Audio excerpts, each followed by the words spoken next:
귀하고 복된 주일입니다. 거기에 덧붙여서 2024년 마지막을 장식하는 마지막 주일 예배를 우리는 주님께 드리고 있습니다. 오늘도 우리들에게 주시는 말씀 받도록 합니다. 오늘 주신 말씀 데살로니가 후서입니다. 데살로니가 후서 2장 13절로 17절까지의 말씀입니다.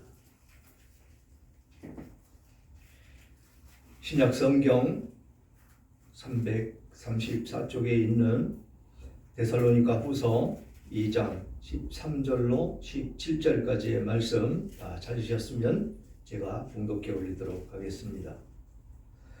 주께서 사랑하시는 형제들아, 우리가 항상 너희에 관하여 마땅히 하나님께 감사할 것은 하나님이 처음부터 너희를 택하사 성령의 거룩하게 하심과 진리를 믿음으로 구원받게 하심이니, 이를 위하여 우리의 복음으로 너희를 부르사 우리 주 예수 그리스도의 영광을 얻게 하려 하심이니라.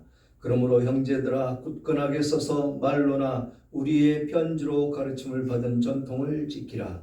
우리 주 예수 그리스도와 우리를 사랑하시고 영원한 위로와 좋은 소망을 은혜로 주신 하나님 우리 아버지께서 너희 마음을 위로하시고 모든 선한 일과 말에 굳건하게 하시기를 원하노라.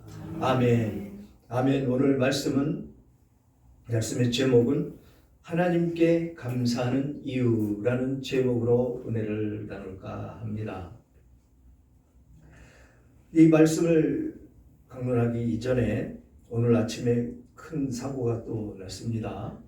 그 무안공항에 태국에서 들어오는 제주 항공기가 거의 추락했다고 그러는데, 무안공항에 내려오면서 아마 탈선을 했는지 기체 이상이 있어서 그런지 약 180명 정도가 타고 있다고 그러는데, 조금 전 뉴스까지만 해도 그 피해 인원은 확인되지 않고 있고 불은 진화되는 그런 모습이 보였는데, 위에서 우리는 기도해야 될 것입니다.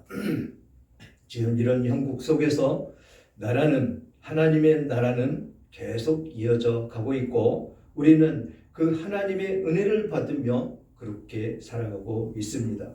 거기에 덧붙여서 예수 그리스도, 우리의 왕이신 그 예수 그리스도께서 우리들을 통치하고 계시다는 것은 항상 마음판에 새기며 그 예수 그리스도께 나아가는 여러분들이 되셨으면 좋겠습니다.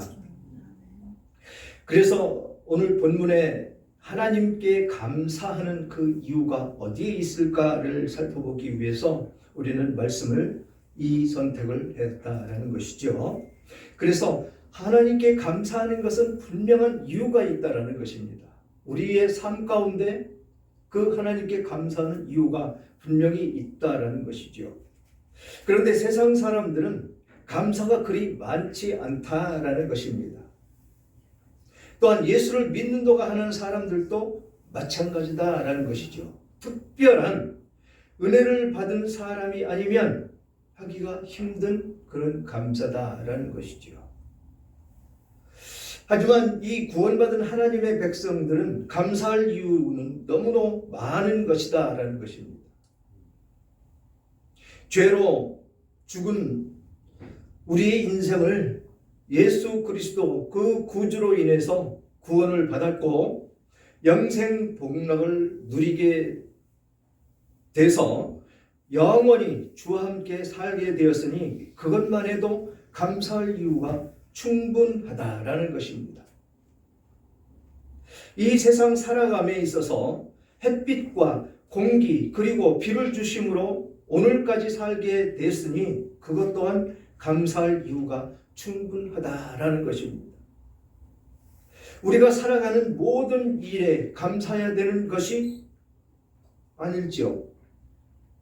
이제 2024년을 마무리해야 되는데 이 시점에서 감사는 더욱 많아져야 한다라는 것입니다. 거기에 오늘 본문은 구원받았음에 감사하라 라고 하시는 하나님의 말씀이 있다라는 것입니다.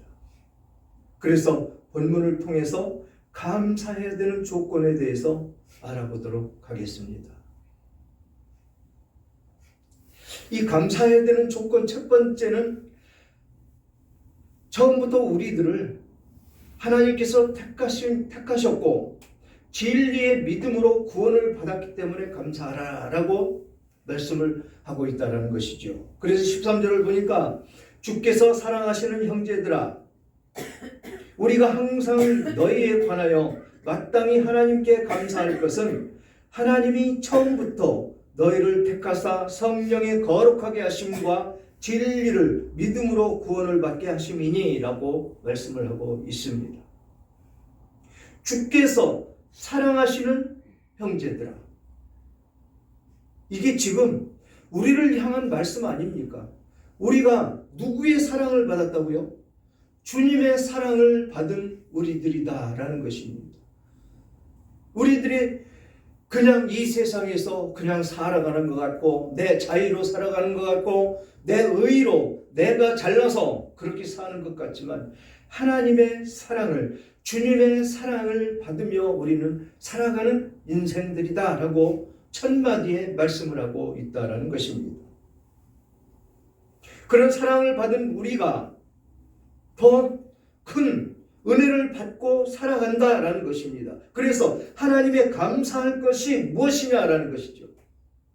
그것이 하나님이 처음부터 우리들을 택하사 성령의 거룩하심과 진리의 믿음으로 구원을 받게 해 주신 것에 대해서 감사를 해야 된다라는 것이죠. 이것이 우리가 제일 첫 번째 감사해야 되는 감사의 이유다라는 것입니다. 죄로 말미암아 죽어 마땅한 우리들을 주님께서 특별히 사랑하셔서 구원해 주시고 그 죄의 노예에서 해방시켜 주신 그 은혜에 감사하며 살아야 된다는 것입니다. 그것 외에 이 세상 살아가는 것 모든 것이 주님이 주관하시고 이끌어 가시는 것인데 특별히 우리를 꼭 집어서 그 죄 안에서 끄집어 내셨다라는 것입니다.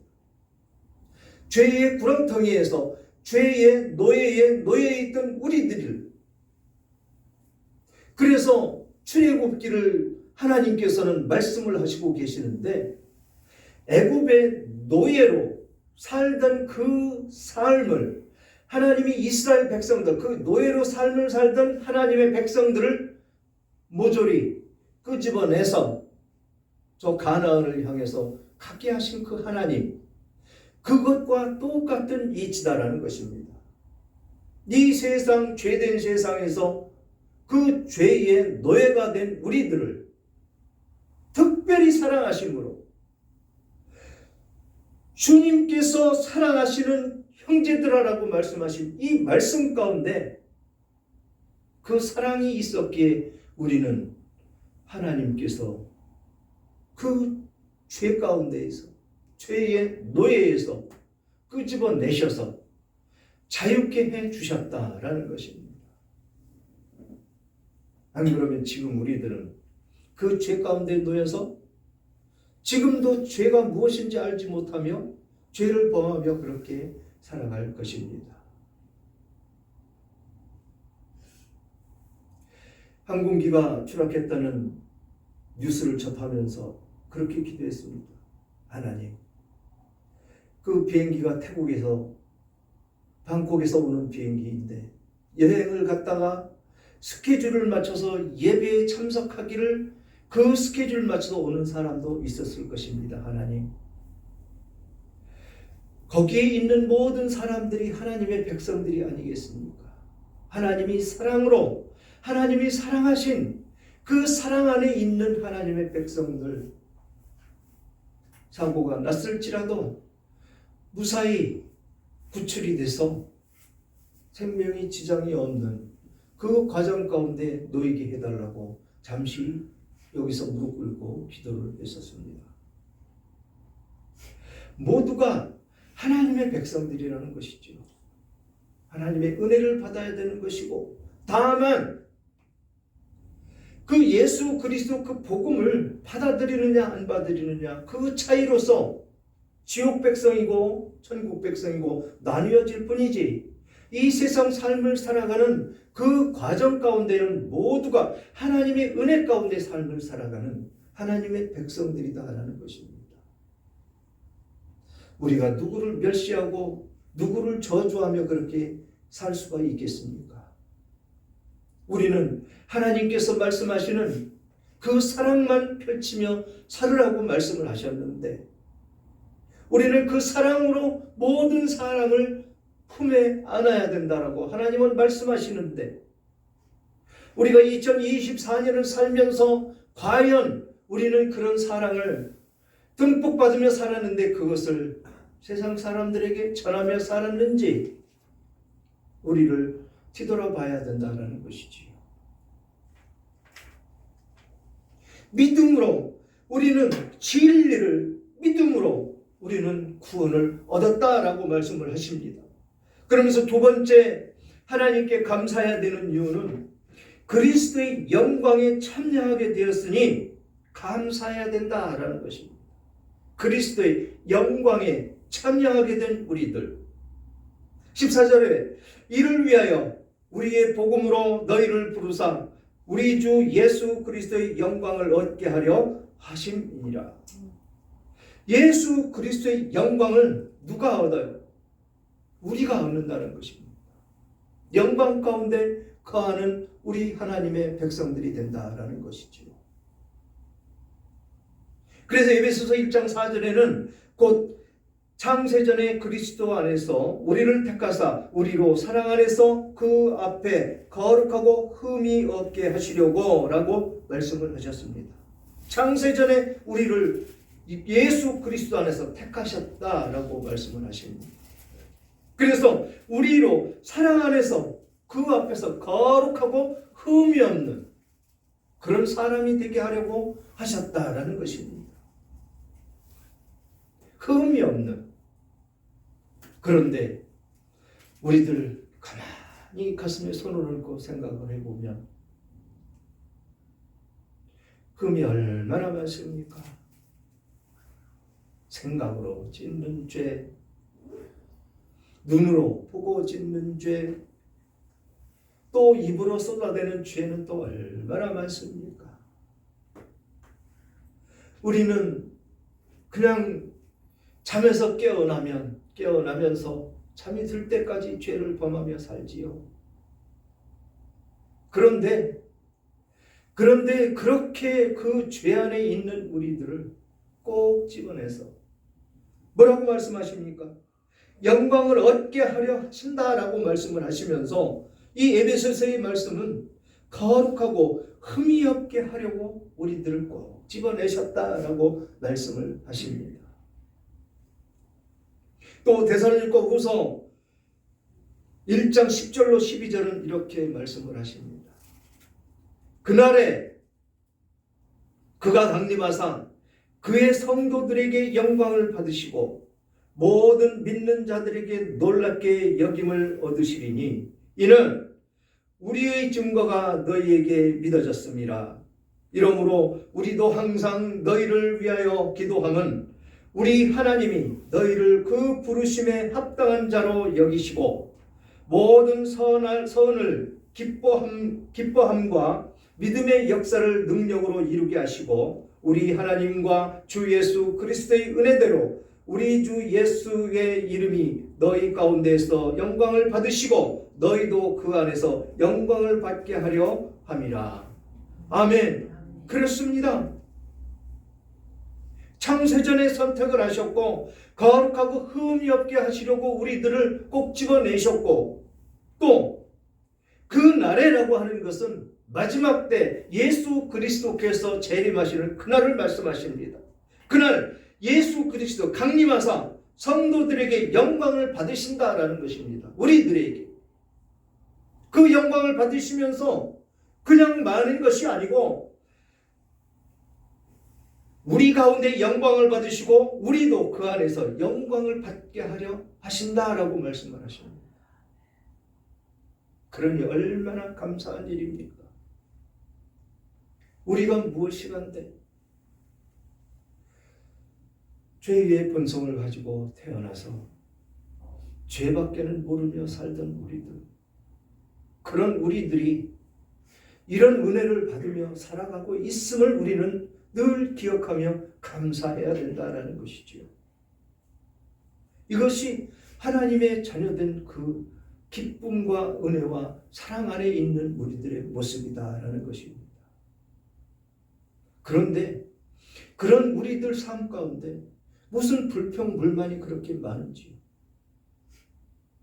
남을 미워해야 될 것은 왜 그렇게 많은지요? 그렇게 생각이 들 때마다 탓을 해야 되고 원망해야 되고 불평해야 되고 네가 잘났니 내가 잘났니 그러면서 따져봐야 되고, 제가 세상에 사람들이 쓴 책을 잠시 보다가 참 성경을 이용하는 것을 좀 보았습니다. 죄가 얼마나 강하게 엄습하느냐라고 얘기를 하면서 그 죄가 욕심이 죄를 낳고 죄를 많이 지으니까 사망을 낳는다라고 그 성경 구절을 인용을 합니다. 그 사람 예수 믿는 사람 아닙니다. 성경은 읽어봤겠죠. 그러면서 성경은 누구에게나 다 통하는구나. 이 세상 죄인들도 성경의 구절은, 좋은 구절은 꺼내서 쓰는구나. 이것이 세상이다라는 것이죠. 그것을 알고 깨달았다면 그는 그 성경을 읽고 그런 구절이 그렇게 좋은 줄을 알고 있다면 나와야죠. 구원을 얻는 그 진리의 길, 사랑의 길, 축복의 길로 나와야 되지 않겠습니까? 그런데 본인은 나오기 싫고 그 구절은 너무 좋아서 그것을 자기 쓰는 책 속에 그것을 써서 다른 사람들이 읽게 한다라는 것이죠. 그것도 감사다라는 것입니다. 그것을 읽을 때, 다른 사람들이 읽을 때 성경 구절이기 때문에 우리가 처음 복음이 들어올 때 저 두만강을 건너오고 있는 선교사가 총에 맞아 죽습니다. 근데 그 사람 가슴 속에 있던 성경이 툭 튀어나와서 저만큼 떨어졌다는 거죠. 그 동네에 살던 어떤 사람이 그 성경을 주워다가, 성경책이 다른 종이보다 좀 좋지 않습니까? 물론 그때 그 시절 우리나라로 번역본으로 이렇게 중국에서 번역해서 들어오던 그 성경 종이는 물론 지금 종이 같지는 않겠지만 그래도 좀 쓸만했었던 모양입니다. 그것을 갖다가 집에 도배지로 덕지 붙였다라는 것이죠. 그러면서 누워서 눈만 뜨면 뭐가 보입니까? 그거 보일 거 아닙니까? 그거를 보다가 구원을 받았다는 거 아닙니까? 회심을 했다는 거 아닙니까? 이렇게 말씀은 중요하다는 것이죠. 말씀. 그래서 2025년은 각 가정들마다 성경 통독이 일어나는 그런 불이 일어났으면 좋겠습니다.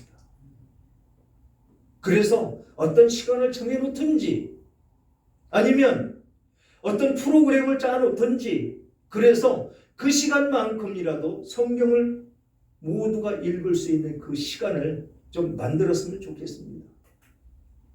성경을 읽다가 은혜를 받습니다.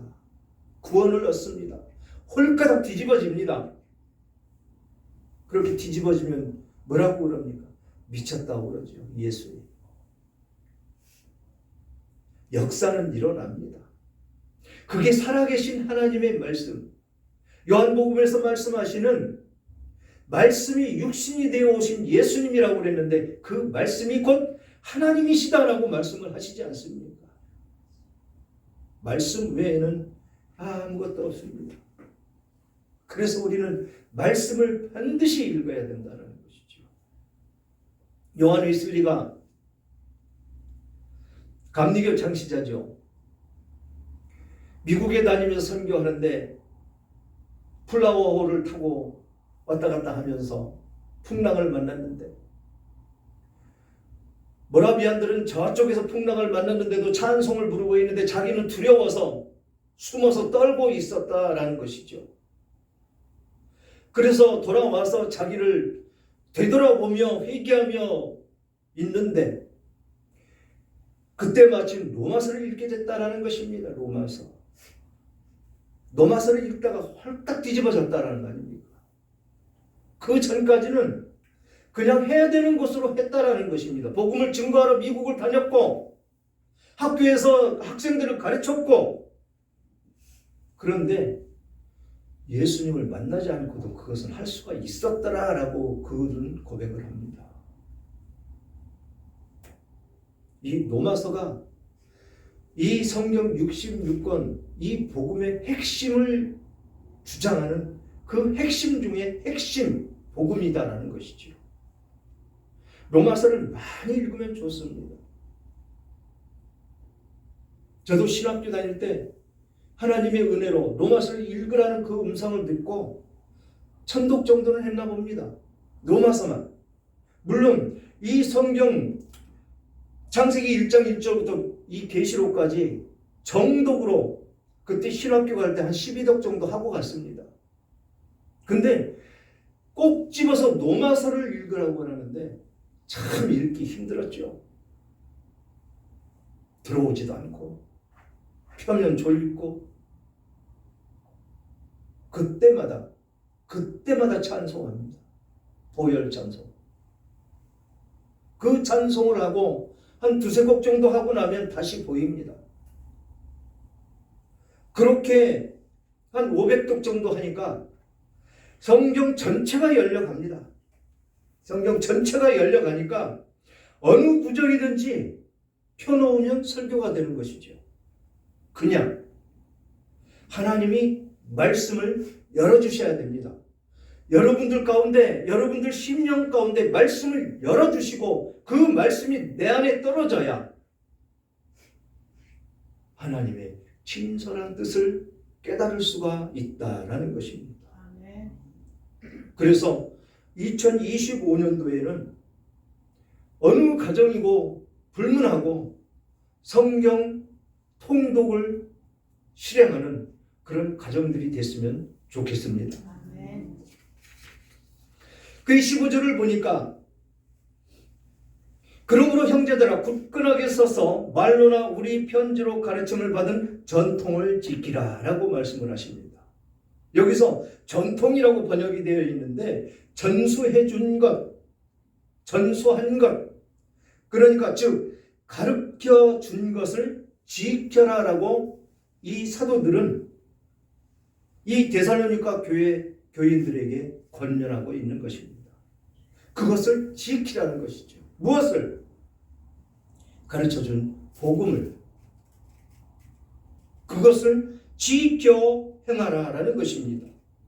그런데 16절 보니까 우리 주 예수 그리스도와 우리를 사랑하시고 영원한 위로와 좋은 소망을 은혜로 주신 하나님 우리 아버지께 너희 마음을 위로하시고 모든 선한 일과 말에 굳건하게 하시기를 원하노라 라고 말씀을 하십니다.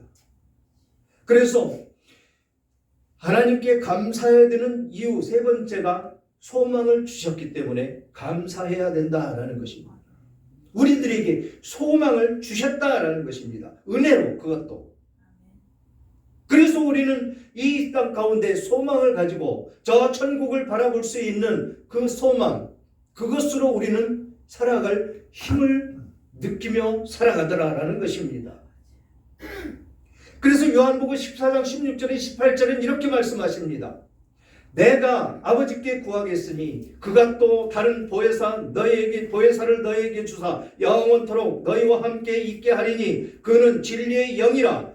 세상은 능히 그를 받지 못하나니 이는 그를 보지도 못하고 알지도 못함이라. 그러나 너희는 그를 아나니 그는 너희와 함께 거하심이요 또 너희 속에 계시겠음이라. 내가 너희를 고아와 같이 버려두지 아니하고 너희에게로 오리라. 아멘. 그랬습니다. 영원토록 우리와 함께 하신다라는 것입니다. 임마누엘의 하나님, 예수 그리스도께서 임마누엘로 오셨습니다. 그래서 우리와 항상 함께 하시는 하나님이시다라는 것이죠. 예수님께서 십자가에 죽으시고 승천하시고 그때 뭐라고 그랬습니까? 보혜사를 우리들에게 보내주실 것이다. 그게 하나님이신데 그 영이 우리와 함께 하신다고 했는데 여러분들과 함께 하십니다. 지금 여러분들 안에 계십니다. 그 이 성전입니다. 성전. 이 성전을 더럽히면 안 된다라는 것이죠. 더럽히는 것이 무엇입니까? 죄 안에 있는 것입니다. 죄를 짓는 것입니다. 이 성전을 함께 가서 성령과 함께 가서 죄를 짓는다고요? 있을 수가 없는 일이죠. 각성해야 됩니다. 우리는 알고도 짓는 죄는 있어서는 안 됩니다. 의연 중에 생각지도 못한 죄는 지을 수가 있습니다. 그래서 회개문을 열어주셨고, 그래서 반복적인 죄, 똑같은 죄는 저질러서는 안 된다라는 것이지요. 성령의 전인 것을 너희가 모르느냐라고 질책하시는 예수님을 우리는 성경에서 볼 수가 있다라는 것이지요. 그러면서 너희의 마음을 위로하시고 모든 선한 일과 말에 굳건하게 하시기를 원하노라. 우리를 위로하시는 하나님이시다라는 것이죠. 그래서 로마서 8장 18절에는 생각하건대 현재의 고난은 장차 우리에게 나타날 영광과 비교할 수 없도다 라고 말씀을 하십니다. 현재 우리는 고난을 당하며 살아가는 이 죄된 세상의 사람들입니다. 그러나 그 고난은 장차 우리에게 나타날 영광과 비교할 수가 없는 그런 것이다 라는 것입니다. 그래서 우리는 소망을 가지고 이 소망을 주셨기 때문에 그 소망을 가지고 살아갈 수가 있는 우리들이더라 라는 것입니다. 그 과정 가운데 하나님은 그렇게 고난 가운데 있을 때 그냥 계시는 것이 아니고 위로해 주신다라는 것입니다. 우리들 그런 위로함을 받으며 아버지 하나님께 영광을 돌리며 감사하는 우리들이 되어야 된다라는 것이죠. 사랑하는 여러분, 감사하는 삶의 결과가 무엇일까요? 감사하면 마음이 기쁘고 평안해집니다. 진실로 그것을 실질적으로 체험하는 우리들의 모습이 되어야 된다는 것이죠. 감사할 때 찡그리며 화내면서 감사합니까? 평안함 가운데 감사할 수가 있다는 것이죠. 화가 나고 그러면 감사할 수가 없습니다. 절대로. 악한 마음이 생겼을 때 감사할 수 없습니다.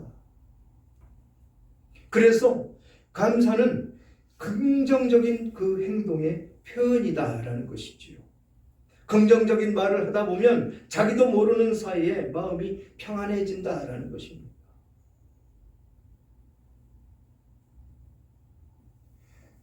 우리가 살다 보면 미워질 수도 있고 짜증날 수도 있고 싫어질 수도 있습니다. 그러나 그런 생각이 들 때마다 그것을 따라 행동을 한다면 바로 누구의 먹이사슬이 됩니까? 사단의 먹이사슬이 된다는 것이죠. 사단의 먹이사슬이 된다는 것은 하나님과 그만큼 간격은 멀어질 것이고 죄를 짓게 되는 것이다 라는 것입니다. 그래서 우리는 분명히 알아야 될 것은 감사하는 마음이 항상 앞에 있어야 된다는 것이죠. 불평과 불만이 나를 엄습한다 할지라도 그 불만을 감사함으로 표현한다면 이 세상은 너무도 평화로울 것입니다. 가정도 너무도 평화로워질 것입니다. 교회도 너무도 평안해질 것입니다.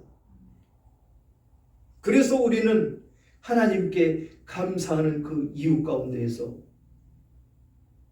꼭 집어서 어느 것을 감사하는 것이 아니고 모든 것, 나에게 주어진 것, 지금 일상생활하는 것, 나에게 준 그 아내와 나에게 준 남편, 아무리 원수 같다 할지라도 그것을 사랑으로 품고 감사할 수 있는 우리들의 성품이 되어야 된다는 것입니다. 그렇게 감사하는 마음을 품으면 얼굴도 평안해지고 눈도 말도 아주 순해진다는 것입니다. 그 다음에는 분위기가 좋아집니다. 가정과 교회, 세상 모두가 긍정적인 그런 삶으로 바뀌어진다라는 것이죠. 그리고 하나님이 기뻐하십니다. 원망, 불평은 마귀가 기뻐하는 일이죠. 그러므로 우리는 늘 감사하는 마음으로 긍정적인 삶을 살아야 된다는 것입니다. 올 한 해를 긍정적으로 감사하며 잘 마무리하시고 다가오는 2025년 축복의 해를 맞이하시기를 주님의 이름으로 축원합니다.